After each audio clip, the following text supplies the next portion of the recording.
ఇప్పటిదాకా ఈ సీజన్ లో హోమ్ గ్రౌండ్ లో ఒక్క మ్యాచ్ కూడా గెలవలేకపోయిన ఆర్సీబీ ఎట్టకేలకు రాజస్థాన్ రాయల్స్ పై గెలిచి బెంగళూరులో బోని కొట్టింది. 206 పరుగుల టార్గెట్ తో బరిలోకి దిగిన రాజస్థాన్ రాయల్స్ 20 ఓవర్లు బ్యాటింగ్ చేసి 9 వికెట్లు కోల్పోయి 194 పరుగులే చేయగలిగింది. దీంతో 11 పరుగుల తేడాతో ఆర్సీబీకి విజయం దక్కింది. బెంగళూరుకి ఇది ఈ సీజన్ లో 6వ విజయం కాగా రాజస్థాన్ రాయల్స్ కి ఇది 7వ పరాజయం. మొత్తానికి రాజస్థాన్ రాయల్స్ ఈ ఓటమితో దాదాపుగా ప్లే ఆఫ్ నుంచి తప్పుకున్నట్టే. ఈ సీజన్ లో మొట్టమొదటిగా ప్లే ఆఫ్ నుంచి తప్పుకున్న జట్టుగా కూడా రాజస్థాన్ నిలుస్తుంది. మంచి ఆరంభం దక్కిన రాజస్థాన్ కి చివర్లో నిలకడలేని కారణంగా వరుసగా వికెట్లను కోల్పోయి గెలిచే మ్యాచ్ లో అనవసరంగా ఓటమి పాలైంది. 19వ ఓవర్ల హజల్వుడ్ మ్యాచ్ స్వరూపానే మార్చాడు. 206 పరుగుల లక్ష్య ఛేదంలో సిక్సర్ తో మొదలెట్టిన రాజస్థాన్ రాయల్స్ భువనేశ్వర్ బౌలింగ్ లో ఇన్నింగ్స్ మొదటి బంతికే సిక్సర్ బాదాడు జైస్వాల్ దూకుడుగా ఆడడంతో స్కోర్ బోర్డు పరుగులు పెట్టింది. 4.1 ఓవర్లలోనే 52 పరుగులు చేసింది రాజస్థాన్. ఇక 12 బంతుల్లో 2 సిక్సర్లతో 16 పరుగులు చేసిన వైభవ్ పెవిలియన్ చేరిన మరో ఎండుల యశస్వి జైస్వాల్ ఆకాశ్ మేధుగా చెలరేగిపోయాడు. 19 బంతుల్లోనే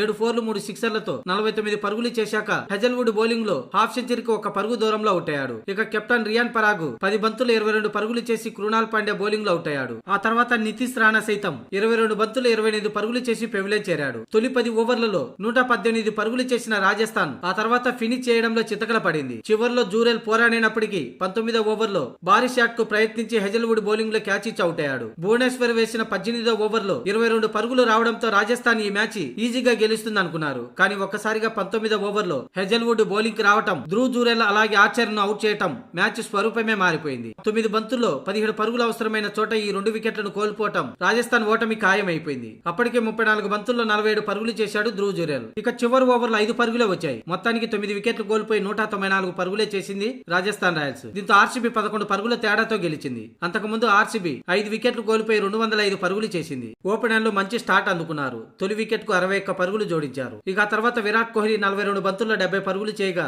దేవదత్ పడిక్కల్ హాఫ్ సెంచరీ చేసి పెవిలియన్ చేరాడు. చివర్లో టీమ్ డేవిడ్, జితేష్ శర్మలు పిచ్చకొట్టుడు కొట్టడంతో 5 వికెట్లు కోల్పోయి 205 పరుగులు చేసింది. మొత్తానికి ఈ మ్యాచ్ గెలుపుతో 6 విజయాలతో 12 పాయింట్లతో ముంబైని వెనక్కి నెట్టి 3వ స్థానాన్ని కైవసం చేసుకుంది ఆర్సీబీ. ఇక ఈ పరాజయంతో రాజస్థాన్ ప్లే ఆఫ్ నుంచి తప్పుకున్నట్టే.